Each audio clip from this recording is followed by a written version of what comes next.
হয় নমস্কাৰ। মই আজি যিহেতু দাদাহঁতৰ ঘৰত আহিছোঁ, আজি ভাল লাগিছে কিন্তু বেয়াও লাগিছে। কিয় বেয়া লাগিছে মই সেইটো কথা কওঁ। কাৰণ ভাবি নাই, ভাবি অংগনাবাদীত চাকৰি কৰিছিল, এটা সময়ত ভাবি আছিলে, এতিয়া ভাবি জীয়াই নাই, যিহেতু মৰিছে নাই। এজন ঘৰৰ মাতৃ নাথাকিলে বা বোৱাৰী নাথাকিলে বা তেনেকুৱা যদি ঘৰৰ যিগৰাকী মহিলা তেখেতে যদি নাথাকে ঘৰখনৰ অৱস্থা কেনেকুৱা হয়। তো আছে দাদাৰ ল'ৰাৰ বোৱাৰী আছে, থাকিলেও কিন্তু মানে এজনে ল'ৰা ছোৱালীক চম্ভালিব নে ঘৰখনে চম্ভালিব নে নিজৰে দেহাটা মানে নিজে ভালে থাকিব, খুবেই কষ্ট হৈছে মই দেখিছোঁ। তো যিয়ে নহওক মানে খুব দুৰ্ভাগ্যৰ কথা। এতিয়া দাদা যদিও বিয়া পাতিছে ভাবি ঘৰত নাই, নাথাকে মানে পেঞ্চন হোৱা নাই, সেইটো এটা আৱেগ। আগৰ ভাবি নাই, পিছত যদিও আনিছে তেওঁ নাই, খুব এটা দুখ লগা পৰিৱেশ। তো যিয়ে নহওক লাগিলেও কিন্তু অকণমান ভাল লাগিছে। এইটো ভাল লাগিছে কাৰণ এজন মাইনা আছে, তেখেতে ভাই মানে দাদাৰ নাতিনী, তেখেতে ধুনীয়া এটা কণ্ঠ আছে, দেখাতো ভাল। তেখেতে আমাৰ মইনাজনী এটা এতিয়া গান গাব, এটা জুমুন গাই ক গানটো গা। কিয়া গান নাগালি? নাই, তাই গানটো গানে একটা মায়াবিনী কোৱা খালি।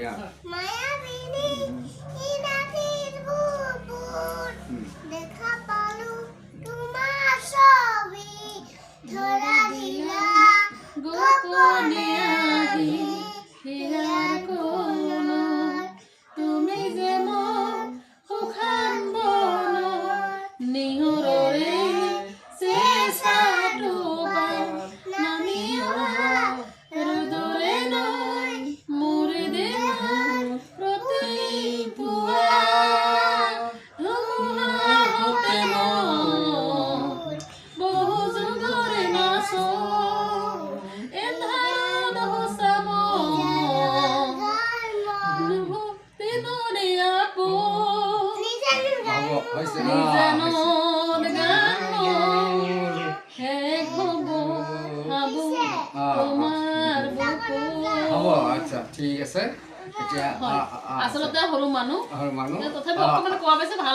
কৈছে ভাল হৈছে জানে, সদায় গানটো কৈ থাকে। এতিয়া দোকানত যাব এই। আচ্ছা ঠিক আছে। এতিয়া মেনেজাৰ কথা হ'ল কি, মোৰ ভাগ্য একেবাৰে বেয়া। মোৰ চাকৰিটো যিহেতু ৰিটায়াৰ হ'লোঁ আৰু তোমাৰ ভাবিও মৰিল, তাইও ঘৰখন চলাই আছিল, কিন্তু আল্লাৰে চব ইচ্ছা। তাই নহাৰ পৰা ঘৰখন আমাৰ গোটেই ঠান বান হৈ গৈছে। আৰু মই এতিয়া পেঞ্চন নাপাওঁ। আজিকালি NPS কৰিছে, OPS মানে পুৰণি পেঞ্চনটো নাই। এই পুৰণি পেঞ্চন নহাৰ ফলতে আমাৰ অলপ কষ্ট হৈছে। এতিয়া গভৰ্ণমেণ্টে এটা পেঞ্চন দিব খুজি আছে, সেইটো হ'ল UPS, ইউনিফাইড পেঞ্চন স্কিম।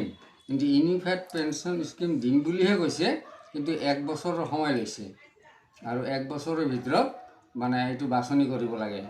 সেইটো হ'ব না নাই কোনো নিশ্চয়তা নাই। এতিয়া চলি আছোঁ ল'ৰাবিলাকৰ ওপৰত। মোৰ ল'ৰা দুটাই, ডাঙৰ ল'ৰা এনে ৰেলত কাম কৰে, ৰেলত গৈছে। সৰুটো বাহিৰত আছিল, এতিয়া চুতুলি ঘৰত আহিছে, সিও আছে। ল'ৰাবিলাকৰ লগতে আছোঁ। আৰু এই বয়সত মই ক'ত কাম কৰিব যাম, ক'ত কাম কৰি যাম? যদি পেঞ্চনটা থাকিলেহেঁতেন, পেঞ্চনটা থাকিলে কোনোমতে চলি থাকিব পাৰিলোহেঁতেন। এতিয়া চৰকাৰে কি কৰে সেইটোৱে আৰু চৰকাৰৰ ওপৰত নিৰ্ভৰ কৰি আছোঁ। সেইটোৱে অলপ দয়া কৰিবা যেন আমি চলিব পাৰোঁ ভালে ভালে। সেয়াই আৰু এইটো চব ওপৰৱালাৰ কথা। আৰু চৰকাৰকো মই মোৰ ফালৰ পৰা মই অনুৰোধ কৰিছোঁ, আচলতে যিটো বয়স, পেঞ্চন নহ'লে ঘৈণীয়েকো নাথাকে, ইয়াত কৰি কি দুখজনক হ'ব পাৰে? নাথাকে। আজি পেঞ্চন নহ'লে মোৰ পিছৰ ঘৈণীটো থাকিলেহেঁতেন। তো সেইকাৰণে মই কৈছোঁ পেঞ্চনৰ কামটো যাতে দাদাৰ বুলি নহয় সকলোৰে পেঞ্চনটো হয়। কাৰণ এইটো বয়স আগৰ কষ্টখিনি সহ্য হয়, এতিয়া কিন্তু সহ্য নহয়। তো সেইকাৰণে আজি অকলে দাদা নহয়, এনেকুৱা বহুত মানুহ আছে, বহুত আছে, শিক্ষক কৰ্মচাৰী বহুত আছে। মন নিচিনা কৰি বহুতৰ এনে কষ্ট হৈ আছে।